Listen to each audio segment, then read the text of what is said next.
Yeah, and I got some anger. Chill.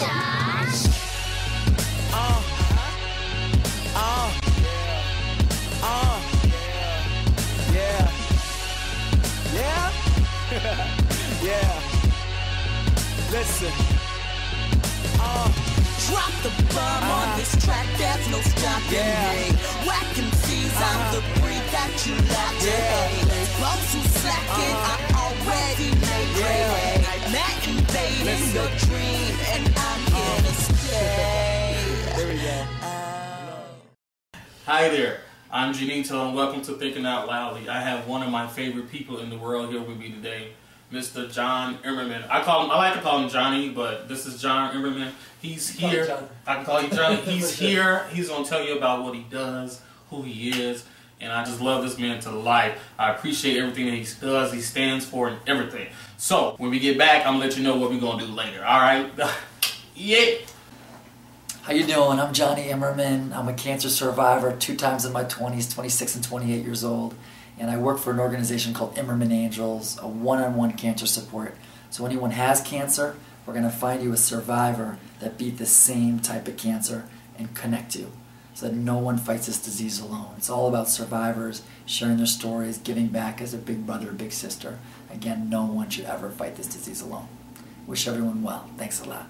So we're here with John Imerman, and I'm going to tell you, well, I'm not going to tell you, he's going to tell you who he is. John, welcome to my show. How you feeling, man? You know, great, buddy. Always good to see you. Yes, Always it's great. It's been a while, but yeah, we're here. Thank you. So, I want to ask you, well, since I know you, I know they don't know you, so could you tell me who you are?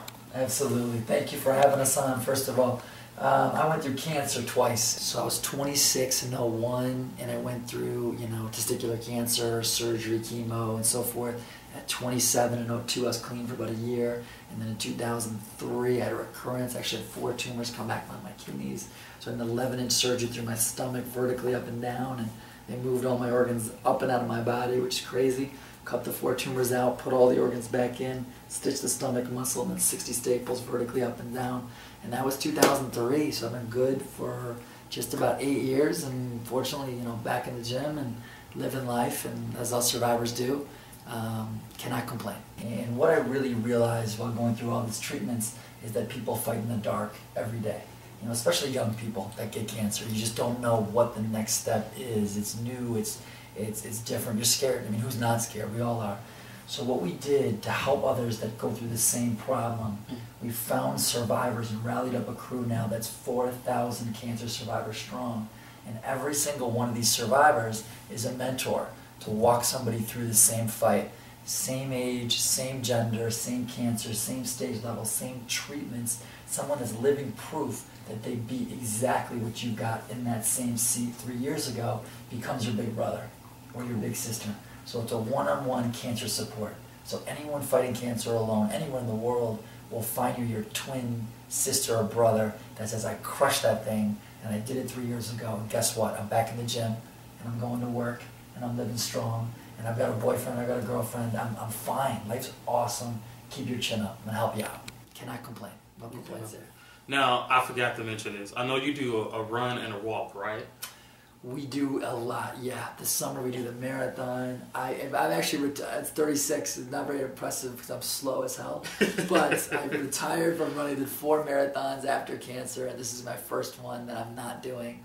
But yeah, we do a lot of halves and a lot of 5Ks, and then the marathon every year in Chicago. We had 130 runners for Imerman Angels in Chicago. I think it was like the maybe 7th or 8th biggest team overall in Chicago Marathon. Cool. It's a great crew, about 30 survivors of that 130. Very passionate running crew. Wow, that was amazing. This is why I love this man so much. I met him, I think it's about 6 or 7 years ago, where I used to work, and he came in, I heard his story, I was like, oh my God, Johnny, I love you. And I've just been with Johnny ever since.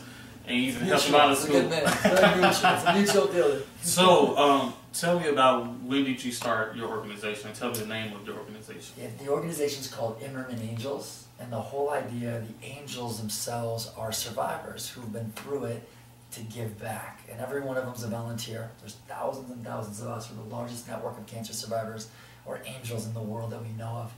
But you know, my mom really named it in the early days when we started this thing in 2003. When she started meeting my buddies who were survivors, and she said these people are like angels. They just want to help others, and they just want to pave the path for others. And you should call it Imerman Angels. And it really is the essence of the organization is the survivors. Every one of us is a story. But if we're not sharing our stories to help out somebody today who's sick or giving back, essentially we're wasting the knowledge and experience that we know. Because we can pave the path for these guys. We already know what happens. We've been there and we survived. It's all positive, it's all encouraging, it's all supportive.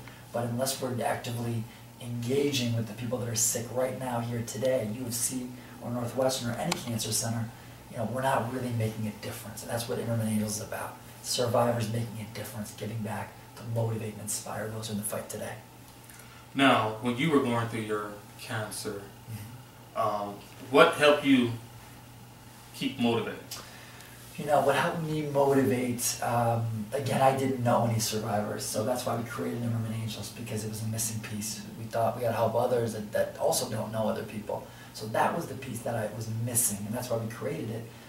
But for me, where the motivation was, you know, I knew I was young, I was 26. I knew I was going to the gym and playing, you know, basketball and football with my friends all the time. I was probably in good a shape as I've ever been in my 20s. And that does motivate you, because you know, hey, if there's any point in your life you're going to beat your cancer, you're going to want to be young, and you want to be strong, and you want to be in shape.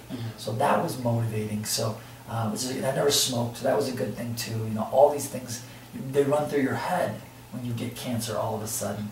You can't just think, okay, well, I'm going to get healthy today. It's the what have I been doing the last few years to get healthy up to today, because when you get the diagnosis, the fight is on, and you're in the boxing ring, and the bell already rang. And it's like, well, how strong am I? How fit am I? How healthy am I? Have I been smoking a lot? You know, all those things, you want to be as healthy as you can.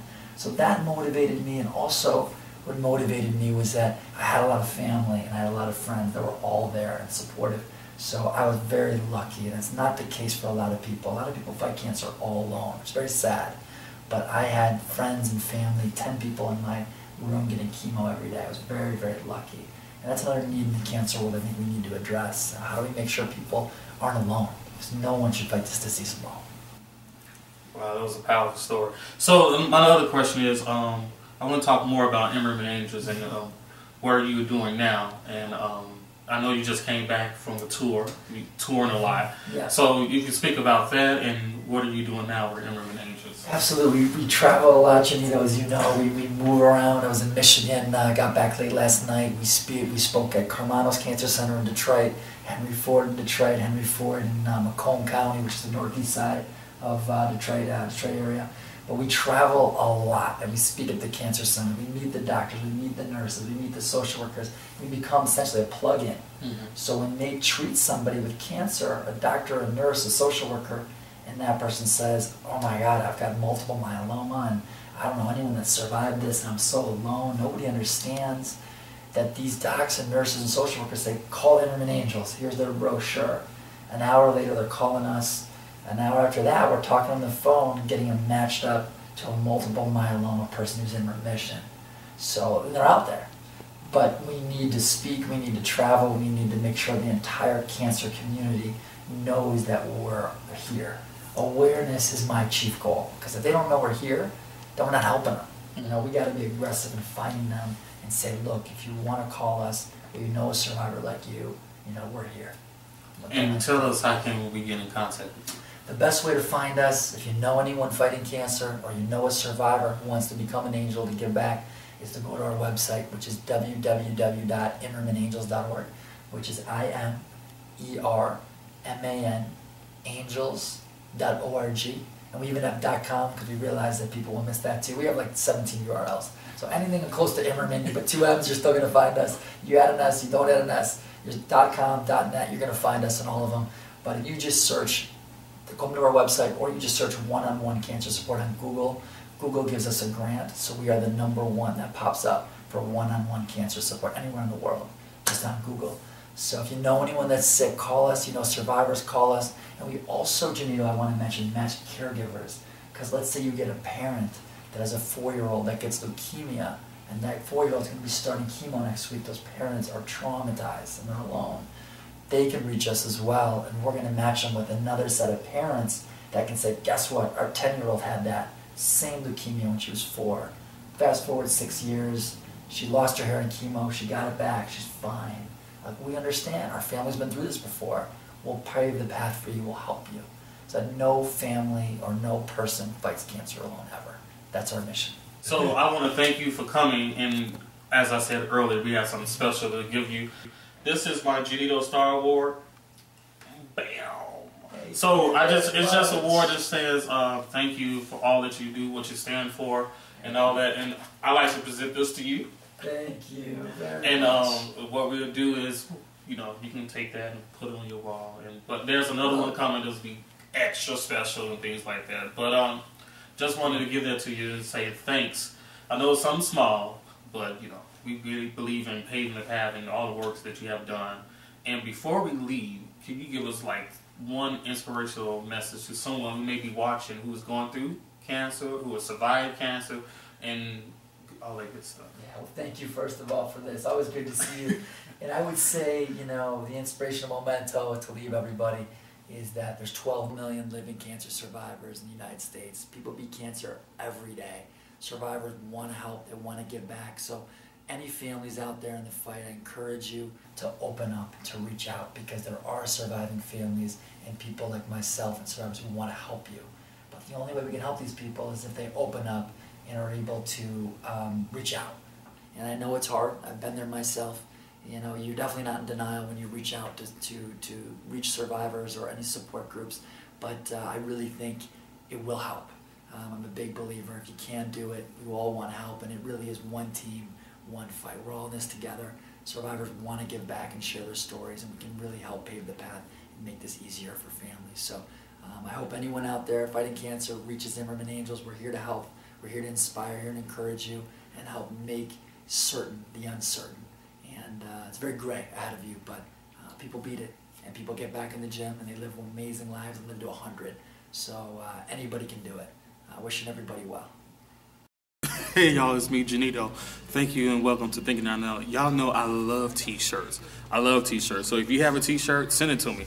Today I'm wearing Real Radio Phoenix. They are my people from Ustream. They have their show that come on every Thursday. You have to check the time, but make sure you go to the website. And look, I love t-shirts. I wear extra large or large, so you can get my information from the site and let me know. But today I'm wearing Real Radio. I'm promoting them. They're my peeps. So look here. I have a special guest. So I want you to follow me as I go introduce my special guest. And I thank you all for watching yet again. It's my second show. We're doing it big. Come on, follow me.